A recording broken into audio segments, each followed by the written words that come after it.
ancient Chinese lacquer ever found.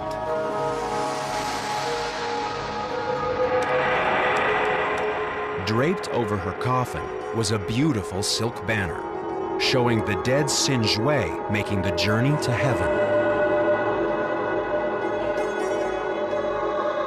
A soul's pilgrimage toward an eternal banquet. She was taking with her all her wine containers, for example. She was taking all her lacquer plates. She was taking the food she was accustomed to. She was taking her recipes and representations of servants. Servants made sure that the afterlife, once she reached paradise, was going to see a continuation of the sort of things that she'd been used to. Everything was laid out and neat and tidy and orderly, and life would indeed have been exceedingly pleasant. For Xin Zhui, death was a dinner party that never ended.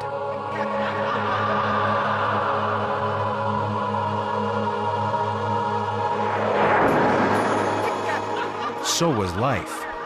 For her, on earth as it is in heaven, meant a little thing like death wouldn't spoil the fun. The Lady of Dai and her fellow aristocrats had plenty to celebrate. Life in ancient China hadn't always been so good.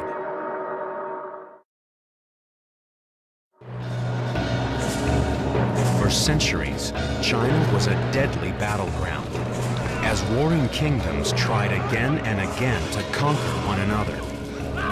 Even the rich and powerful spent their lives fighting to stay alive. Then, in 221 BC, one of history's most remarkable men, Qin Shi Huangdi, the first emperor, united China's warring kingdoms for the first time. But when the first emperor died in 210 BC, his empire died with him. China plunged into 4 more bloody years of war until a rebel peasant leader founded a new dynasty, the Han, an empire contemporary with imperial Rome and equally splendid. The Han dynasty would rule a unified China for the next 400 years. The Han dynasty brought to China peace, prosperity, wealth. People were able to, as it were, go back and revert to really enjoying themselves, to party, if you like. The Lady of Dai would have partied more than most, dazzling her dinner guests with banquets they'd never forget. There would have been a lot of music, there would have been a lot of incense, there would have been servants coming in and your beck and call. I think it must have been jolly good fun.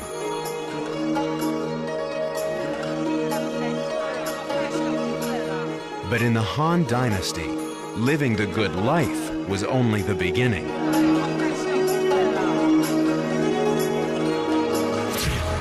Your afterlife was going to see a continuation of the convivial, sophisticated, cultured, aristocratic life of the present. And therefore you had to have the body intact to enjoy it all. What's the point of going to heaven with all your wine and all your food if you haven't got a stomach to accommodate them? Immortality was an obsession. But not every attempt at immortality succeeded. The most spectacular effort was the most spectacular failure.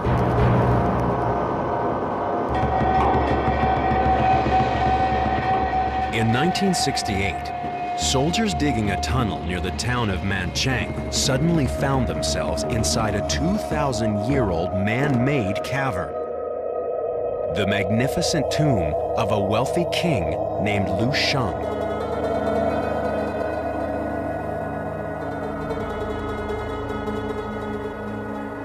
Lu Sheng spent a fortune preparing for a world-class afterlife,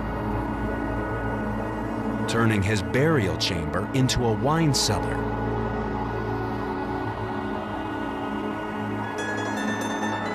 building himself a comfortable home inside his tomb, and doing everything he could to ensure his body would never decompose. King Lu Sheng went to the grave inside a spectacular burial suit, made of over 2,000 pieces of jade, sewn together with thread made of gold.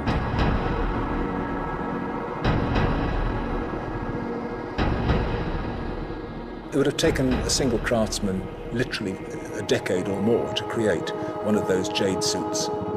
Jade is a pure, marvelous, treasured substance that had been valued in China for not just for centuries, but for thousands of years. And by stitching together these jade wafers, it was felt that the body could be preserved in perpetuity, conferring immortality upon the person within. When you actually get inside the surviving suits, you find that every single orifice in the body was also plugged with jade. King Lu Sheng's jade suit must have cost him a fortune. But as he lay dying, thinking of the eternal party he was about to enjoy, he must have felt it was worth the price. But he was wrong. When archaeologists opened his jade suit 2,000 years later, a few bone fragments were all that was left of the hard-partying King Lu Sheng. Even if the Lady of Dai could have afforded a jade suit, she would have been forbidden to wear it. That privilege was reserved for members of the imperial family, like King Lu Sheng, the emperor's ninth-born son. Lu Sheng would have been horrified to learn that the wife of Emir Marcus had succeeded where he had failed.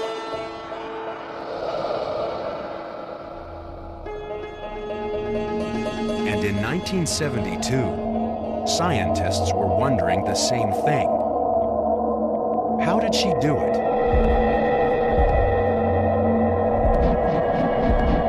What they were about to discover would astonish them even more.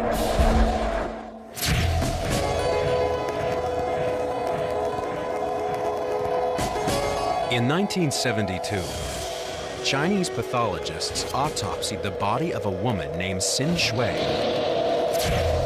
one of thousands of death investigations done in China that year.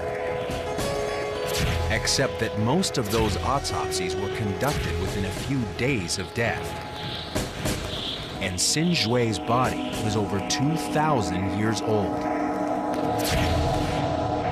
These rarely seen images allow us to share the autopsy team's astonishment as they discovered Xin Shui's incredible preservation.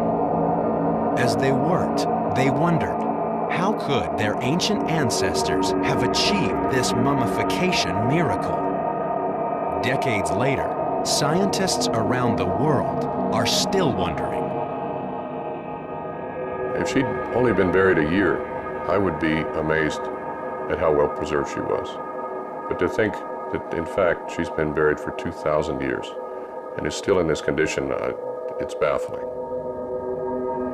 Though the question is, how is this possible?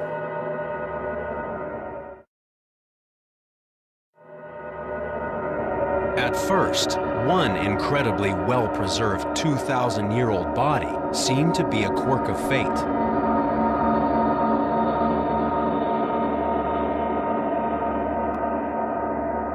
But in 1974, only 300 kilometers north of Xin Shui's tomb at Mawangdui, near the modern city of Jingzhou,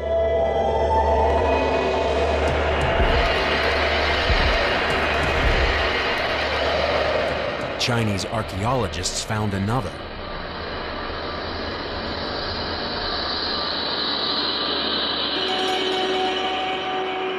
A man, and just as well preserved as Xin Shui.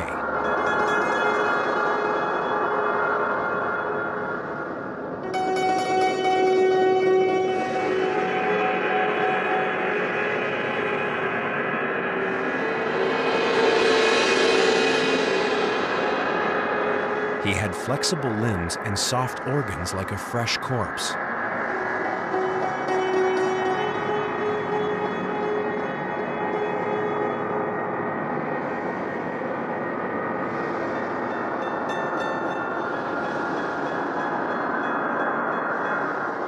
The blood in his veins was type AB.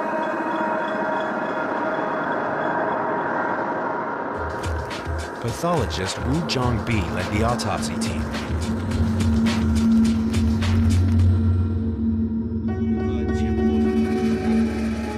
It was June and very hot.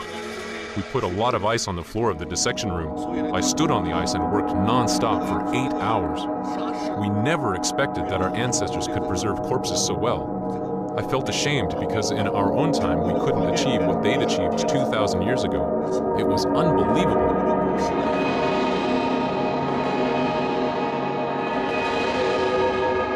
In the mummy's mouth, doctors found a clay seal revealing his name, Sui. Sui was a magistrate who died in 167 BC, about the same time as Xin Shui. Two of the ancient world's best-preserved bodies had been buried only a few years and 300 kilometers apart. And in China's Yangtze River Valley, a part of the world that seemed to be a mortician's nightmare. I would say that the climate of the Yangtze River Valley is quite likely one of the worst in the world in which to preserve human remains. Soil in this particular part of the world, of course, is very wet, very high humidity. You have very hot and you also have very cold weather. And so it would be a huge challenge to the Han mortician to be able to preserve a human body forever. When most people think of mummies, they think of a dry mummy wrapped in linen found in Egypt. That's the old classic one. The Egyptian approach, the internal organs needed to be removed quickly. It was a hot environment. Bodies rapidly decomposed in that type of environment unless they were treated by having the organs removed and then quickly salted and dried. The Chinese method is very different. In terms of the quality of the work, it's quite impressive. In many ways, a step above what the Egyptians achieved. These bodies aren't mummies. Mummies are dry bodies, easy to preserve. We call our Chinese corpses wet bodies. No one had reported anything like them before we found Xin Shui. Archaeologist Charles Hyam of New Zealand's Otago University believes there's only one way to truly appreciate why Xin Shui looks as good as she does. You have to come here, to the hill of Ma Huangdui where she was buried, and see with your own eyes the incredible work of the men who buried her.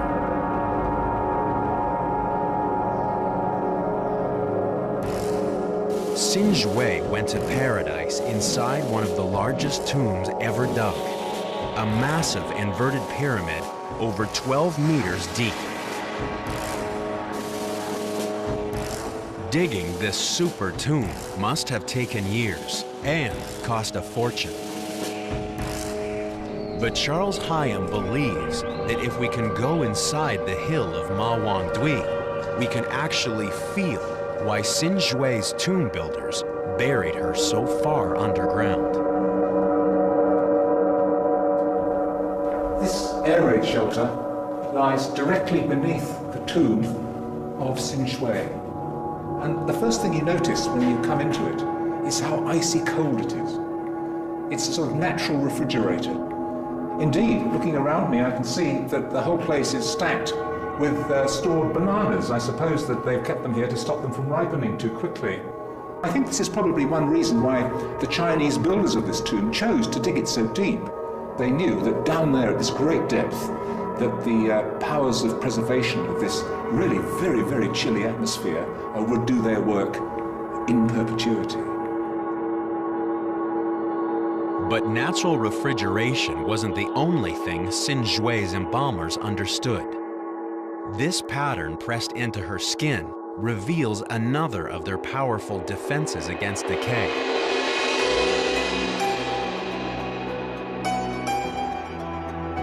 Whoever buried Xin Jue wrapped her body as tightly as they could in an astounding 20 layers of silk. This silk cocoon suffocated bacteria living inside her body. Bacteria which normally begin devouring a human body as soon as it dies.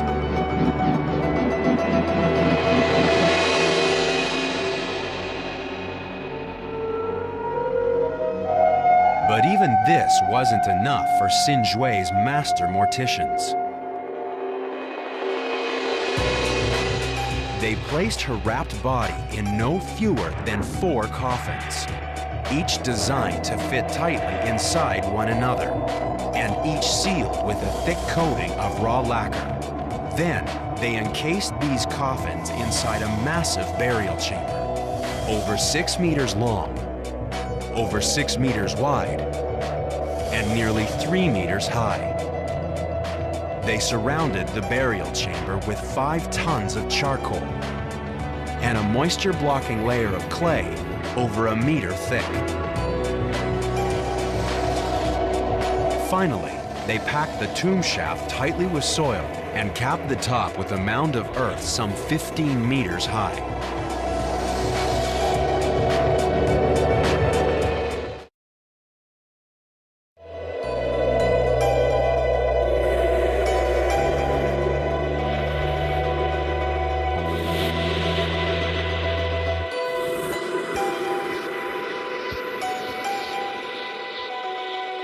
Xin Jue's embalmers had vacuum sealed her for eternity. But was it enough to make her the mummy we marvel at today? Similar tombs, deep tombs in cool environments in other parts of the world, have not preserved bodies to this degree. They just haven't done it. And so, to me, there has to be some additional element. Did Xin Jue's embalmers have one more trick up their sleeves? An ancient text may reveal a clue.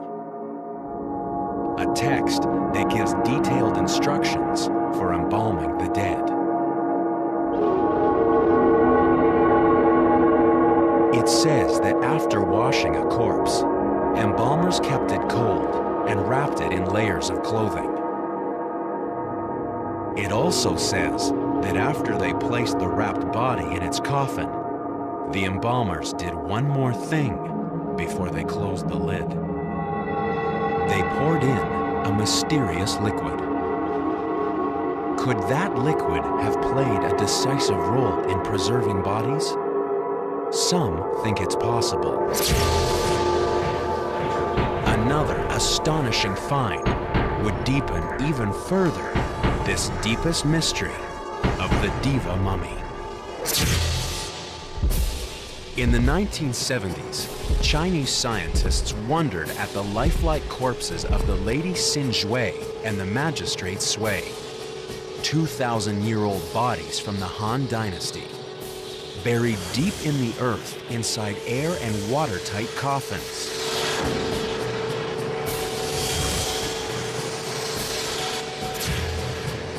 It seemed that the key to their preservation had been ancient morticians' sophisticated techniques for protecting them from water and air. But there was another, even more incredible possibility. Archaeologists found Xin Jue and the Magistrate Sui floating in a mysterious reddish fluid. Ancient Chinese texts tell of embalmers pouring a special liquid into coffins just before they sealed them. Were Xin Jue and the Magistrate Sui floating in that liquid? A long-lost elixir for preserving human flesh? Chemical analysis of the coffin fluid only deepened its mystery. It was mildly acidic and contained traces of cinnabar, a mercury ore, and an ancient Chinese medicine for prolonging life. Acid and cinnabar could have helped kill flesh-destroying bacteria. But experts have never stopped debating how the fluid got into the coffins. Some insist it was merely water that leaked into the tombs. Today, one of the world's greatest authorities on the Han Dynasty bodies believes he's found the answer. In 1974, pathologist Wu Zhongbi performed the autopsy of the magistrate Sui. When archaeologists opened Sui's coffin, it was filled with fluid. But strangely, so was his burial chamber. Even though it was surrounded by clay, excavators found nearly a meter of water inside. They could even measure its depth from the marks it left on his coffin. How could water have penetrated Sui's vacuum-sealed burial chamber and his tightly nested lacquer-sealed coffins? Professor Wu believes they weren't as watertight as they seemed. No matter how well sealed the paint or the coffin would, it will still have microscopic holes. According to Professor Wu, eastern China's waterlogged soil slowly rose around Sui's burial chamber. Differences in atmospheric pressure between the water-saturated earth and the dry burial chamber forced microscopic molecules of water vapor through invisible cracks in the chamber's wood. When enough moisture has squeezed through, it formed a water drop inside the burial chamber. Multiply that drop by 2,000 years, and you get a lot of water. We did an experiment. We made a small coffin, sealed it tight, and placed it in water. After just 4.5 years, the coffin was full of water, so we concluded the coffin liquid comes from outside. But Xin Jue also had fluid in her coffin, and there wasn't any in her burial chamber.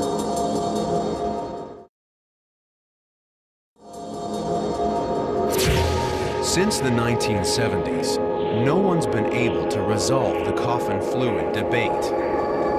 Now, another discovery has reinvigorated that debate. Lianyungang is a small industrial city on China's seacoast, about halfway between Shanghai and Beijing.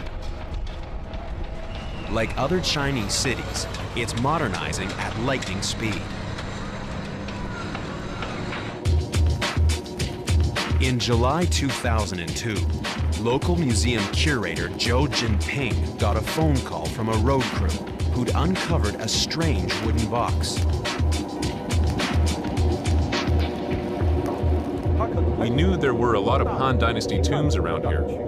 I told the road crew to stop digging and told my staff to be at the site first thing in the morning.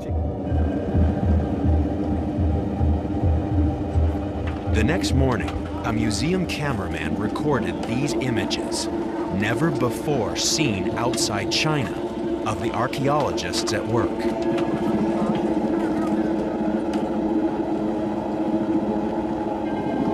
By evening, they'd excavated 3 coffins inside a burial chamber, finding only bones.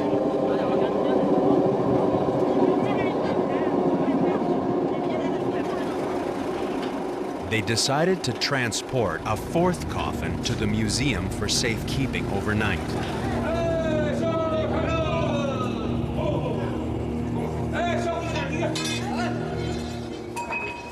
The next morning, museum workers struggled to pry open its tightly sealed lid, until something inside made them stop. I was about to touch it when my fellow worker shouted, "They are legs, human legs." I was shocked and pulled back my hand. Then I pried the board up and took a closer look. It was a leg. I was scared and jumped back. In my 24 years as an archaeologist, I had never seen a corpse that hadn't decomposed. The Lianyungang Museum found itself in charge of a 2,000-year-old body of Lin Huiping, the wife of a Han Dynasty official, decomposing before their eyes in the open air and the 40-degree summer heat. I ran back to my office and called a group of experts in Beijing, asking them what I should do. But the experts told me they didn't know. I was stunned. If the experts in Beijing didn't know, what was I going to do? A few anxious phone calls later, Zhou Jinping found his expert in Shanghai, home of some of China's most beautiful buildings. This is not one of them. But Professor Xu Yongtiang likes coming here to visit some old friends. Very old friends. Professor Xu is one of China's foremost forensic anthropologists. He's devoted his career to understanding the mysteries of preserving human flesh.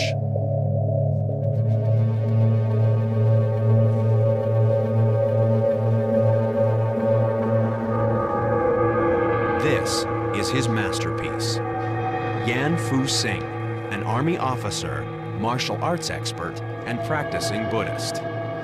Yan's been dead about 700 years, but he's in remarkably good shape for his age. That's because Professor Xu has been injecting him with an experimental preservative developed to keep modern Chinese corpses looking good for their funerals. Yan Fu-Sing is still flexible and moist 3 years after archaeologists opened his tomb and exposed him to the air. We've done experiments to see if there's any bacteria or mold inside the body. We couldn't find any, so we think this formula is very effective in body preservation. Xu Yongtiang helped Liangyonggang Museum preserve the body of Lin Huiping. He consulted with the team of scientists who rushed to Liangyonggang to study the newest miracle mummy. They peered into her with non-invasive body scans, far more sophisticated than anything used on Xin Shui or the magistrate Sui. But in the end, only the knife would reveal her secrets. In this never-before-seen video, filmed exclusively for this program, the team autopsies Lin Huiping and marvels at her ancient embalmer's brilliant achievement. In our modern forensic work, the bodies we see have badly decayed after only a few hours in the summer, and in winter after a few days. It's inconceivable that this corpse can be in such good condition after more than 2,000 years.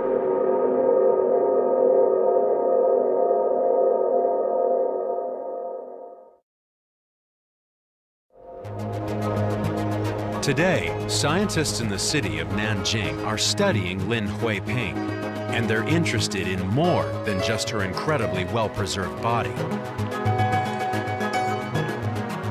Lin Huiping's coffin was also full of fluid.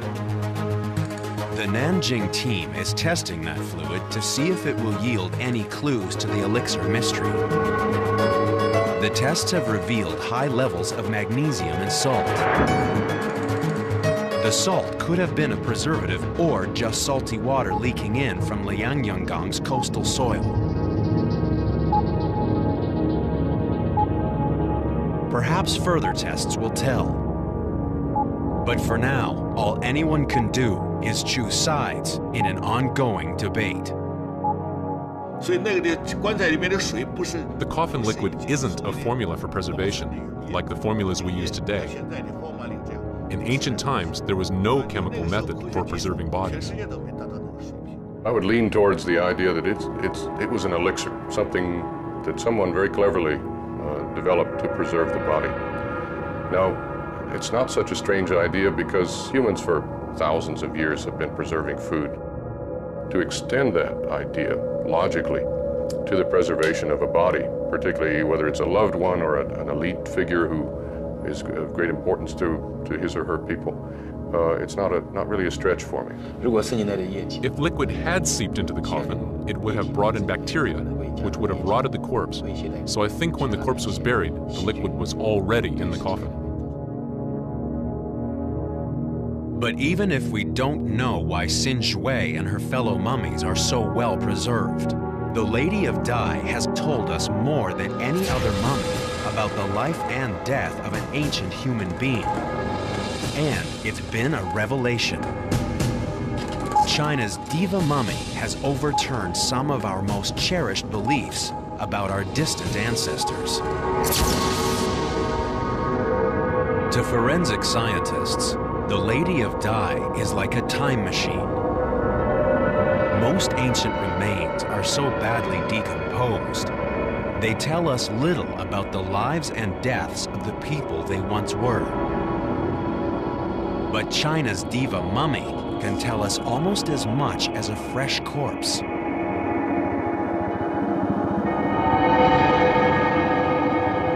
It's really an exceptional kind of snapshot of a person's death. But not only that moment of time of death, but all of the events leading up to that moment of death. Studying the body of Xin Shui was like making a house call 2,000 years in the past. And when the doctors examined her, they got a few surprises. While she was hosting all those dinner parties, the Lady of Dai was also hosting some very unwelcome guests. Tapeworms lived happily inside her.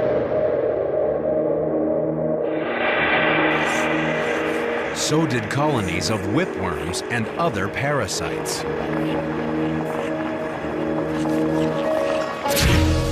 Living with parasites would have been unpleasant, but it wouldn't have been fatal.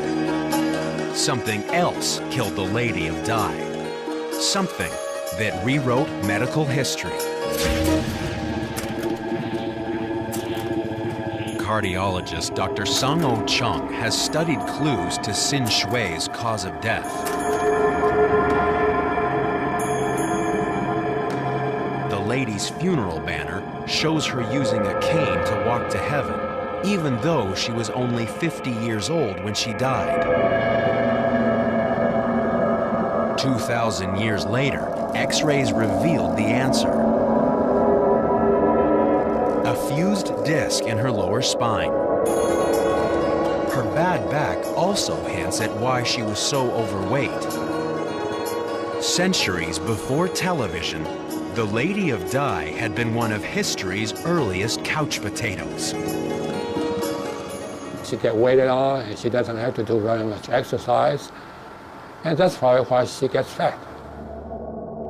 Xin Shui's autopsy revealed another crucial clue. Inside her stomach, scientists found over 100 perfectly preserved melon seeds, all of them undigested.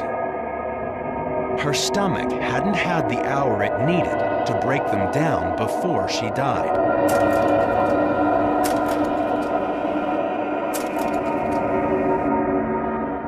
Well, I try to imagine what she was doing an hour before she died. She probably having a very heavy meal. The last part of the meal was the melon. And she liked the muskmelon very much, but she ate in such a hurry that she swallowed all the seeds. There was one more clue, the most telling clue of all. This cross-section of a coronary artery shows it's almost completely closed by deposits of fat. But this artery doesn't belong to a modern heart patient. It belonged to Xin Shui.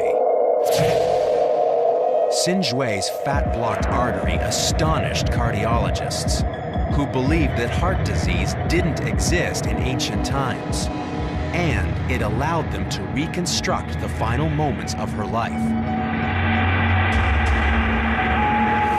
Within an hour after she gorged on melon, the Lady of Dai felt a sudden sharp pain. But it might not have been in her heart.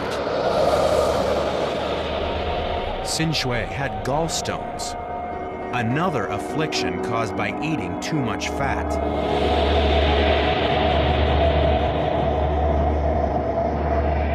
One stone was stuck in the opening of her bile duct. It plunged her into excruciating pain.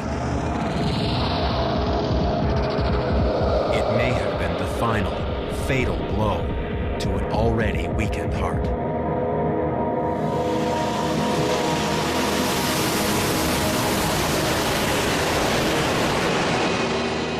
Eternity didn't turn out like Xin Shui planned. Instead of partying forever with her friends, she lies under the wondering gaze of descendants living in a China she could never have imagined. Between the moment of her death and the moment of her discovery, something happened to the Lady of Dai that made her the most astonishing ancient mummy ever found. Was it wrapping her in silks and sealing her inside airtight, waterproof coffins?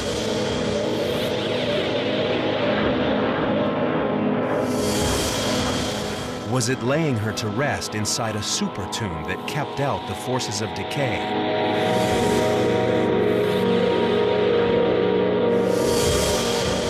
Or was it an ancient elixir of immortality, a secret formula that still eludes all attempts to prove or disprove its existence? As a booming China builds its future, scientists wonder when bulldozers will uncover yet another perfect mummy and demolish even more of what we think we know about the ancient past.